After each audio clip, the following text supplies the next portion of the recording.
கோவா வந்தோம்னாலே எது குடிக்கிறோமோ இல்லையோ இங்கே வந்து நான் நமஸ்தே சாயில் ஒரு காடமம் டீ குடிச்சிடுவேன். ஜம்முன்னு இருக்கும். 20 ரூபா 120 ml. மோசம் இல்லை. அதே மாதிரி பானிபூரி இங்கே தான், இந்த கடை தான். என்னோட ஸ்டே ரோனில் ராயல்ஸ், அதுக்கு ஆப்போசிட்டில் ஹோட்டல். இதுவும் நல்லாயிருக்கும், பாகா கிட்டேயே பட்ஜெட்டில்.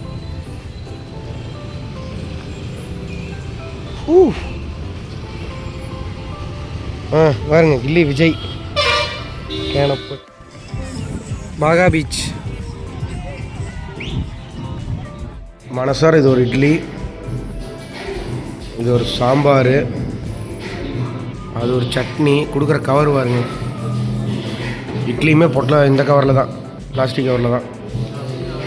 3 இட்லி 50 ரூபா என்னமோ. கருமம். சாப்பாடு குறை சொல்லக்கூடாது, ஆனால் இவனுங்க பண்ணுற அயோக்கியத்தனத்தை குறை சொல்லியே தான் ஆகணும்.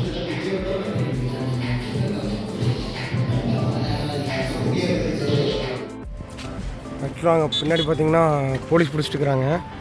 நாங்கள் காலையில் வரும்போது அண்ணா ரூமுக்கு வந்தோம், ஹெல்மெட் எடுத்து வரல. போலீஸ் நிற்கிறது ஒரு ஆளுக்கு சொன்ன உடனே வண்டியை பார்க்கிங் மோடில் போட்டு தள்ளிட்டு வந்தாச்சு. அவ்வளோதான், நீ இந்த நிப்பாட்டி ஏறி உட்காந்து போயிட்டே இருக்க வேண்டியதான். ஹெல்மெட் இல்லாமல் ட்ரைவ் பண்ண மாட்டேன். சும்மா டீ குடிச்சிட்டு வரான்னு காலையில் போனோம்.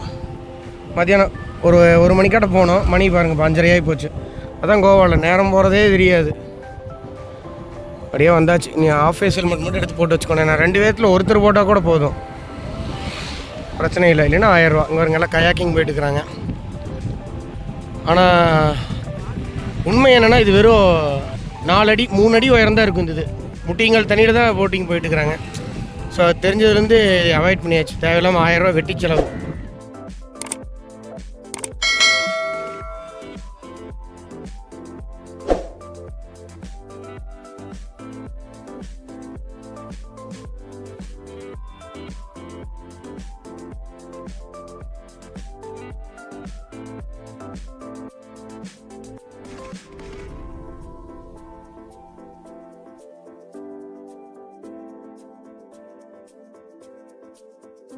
சண்டே மார்னிங் இங்கே ஹோட்டலில் செக் அவுட் பண்ணியாச்சு. ஒரு நம்ம அங்கிள் நான் நல்லா பேசிட்டு ஜாலியாக பண்ணிட்டு இருந்தார். ஜம்முன்னு எதிட்டு நம்ம ஹோட்டலு அப்படியே காலி பண்ணியாச்சு. பார்த்தீங்களா, அம்பானி ரவுல் பண்ணிட்டு இருக்கிறாரு. மாம்பழம் மஸ்கிட்டோஸ் அவர். ஓகே பாபு, போகலாம்டா. பாய்ஸ், நெக்ஸ்ட் ஸ்டாப் எங்கள் பாகாலேருந்து போகா இல்லை, இது பொர்வோரிம். இங்கேருந்து 15 கிலோமீட்டர் சிட்டி சென்டர். என்னோடய லக்கேஜெல்லாம் பேக் பண்ணிவிட்டு சரியாக நாங்கள் இப்போ ஸ்டே பண்ணியிருக்கிற இடத்துலேருந்து 12 கிலோமீட்டர் போகணும் பொர்வோரிம் ஷூட்டிங் ஸ்பாட்டுக்கு.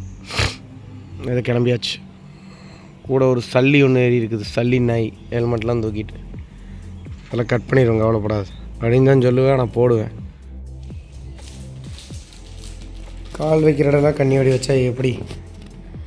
அரிசி போய் வாங்கிட்டு வர சொன்னால் இங்கே பச்சரிசி வாங்கிட்டு வந்துட்டாங்க. பார்த்து ஏதாவது உழ வச்சு தான் சமைக்கணும். 30 பேர்த்துக்கு ஒயிட் ரைஸ்,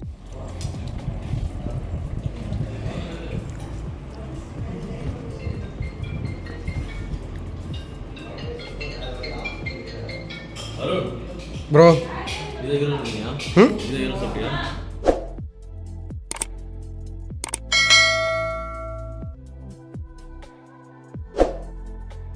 இன்னைக்கு ஷூட்டை ஸ்டார்ட் பண்ணிட்டாங்க.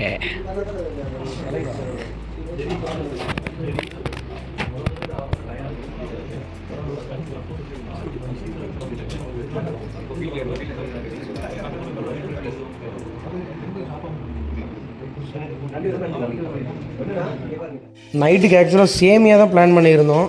அப்புறம் மக்கள் வந்துட்டு சேமியாலாம் வேண்டாம், சேமியா இங்கே வந்தோம், கோவாவோட ஸ்பெஷல் மேகி பண்ணிடலாம் அப்படின்ட்டாங்க. ஸோ 64 பேக்கெட் மேகி அதை வந்து இந்த குண்டாக்குள்ளே அடக்க போகிறோம். 64 இதில் பிடிக்காது, பாதி 30 அந்த மாதிரி.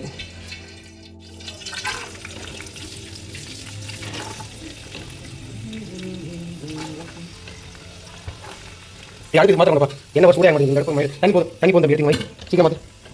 சீக்கிரம் சுடாது அப்படி அந்த மாதிரி அதுக்கு மாற்ற அது லைட்டாக சுடாது. 2 வைக்கலாம் வச்சேன். கிடைக்கா ஆயிரா. 2 பேட்ச் பண்ணிக்கலாம். போதும். ஆமாம், அடுத்த பேட்ச் சிவா கூப்பிடு.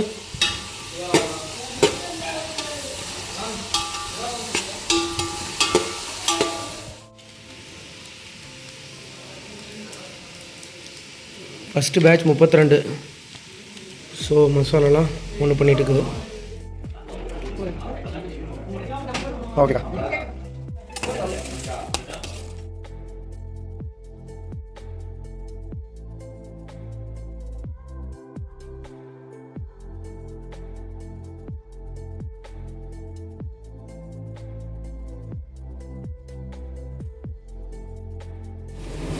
First batch ready. கொஞ்சம் சூப்பியாக கேட்டாங்க, அதே மாதிரி பண்ணியாச்சு ஜம்முன்னு. வேறு வெசலுக்கு மாற்றிட்டு செகண்ட் பேட்ச் அடிக்க வேண்டியது தான். காய்ஸ், இன்றைக்கி ப்ரொடக்ஷனில் டே 1 முடிஞ்சு. ப்ரொடக்ஷன் மேனேஜர்கிட்ட கேட்போம். சார் எப்படி இருந்துச்சுங்க? அருமையான சாப்பாடு. மத்தியானம் சிக்கன் கறி, அதுபோக ரசம் அருமையாக இருந்துச்சு. அதுபோக இப்போ நைட்டு வந்து வெஜ் மேகி.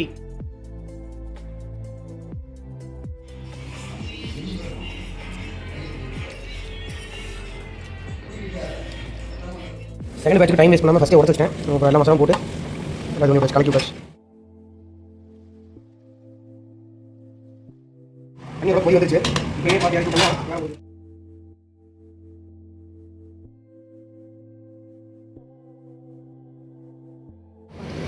லைட்டாக போடணும் முடியாது, போட்டுக்கலாருங்க. பேட்ச் 2 கொஞ்சம் கோலன்னு கேட்டாங்கப்பா.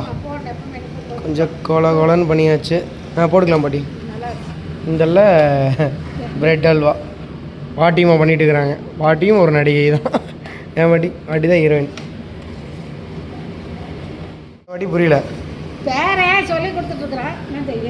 என்ன பண்ணுறதுங்க, எல்லாம் யாராச்சும் இருந்து ஏதோ ஒன்று கற்றுக்கிட்டே தான் பாட்டி இருக்கணும் கடைசி வரைக்கும். யாருக்கு போய் எல்லாம் தெரியும் சொல்லுங்கள். ஆமாம் பாட்டி, ஆமாம் பாட்டி, நீங்கள் பண்ணுவீங்க.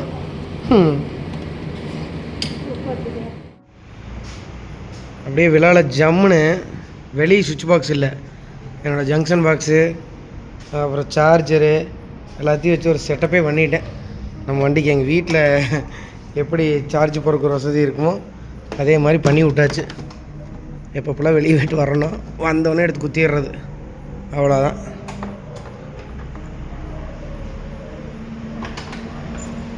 அன்லாக் பண்ணியாச்சு. ஓ இல்லை ஆப்டிமைஸ் சார்ஜிங். காலையில் 5 மணிக்கு தான் ஃபுல்லாகும். எதுக்கு சும்மா அதை ஆஃப் பண்ணியாச்சு, அது வேண்டாம் அப்படின்னு. அது போக 2 வாடகைக்கு வண்டி தொண்டு சுற்றிட்டு வந்து நிற்கிறத பாருங்க. திருட்டு நாய் ஓடாவில்ல.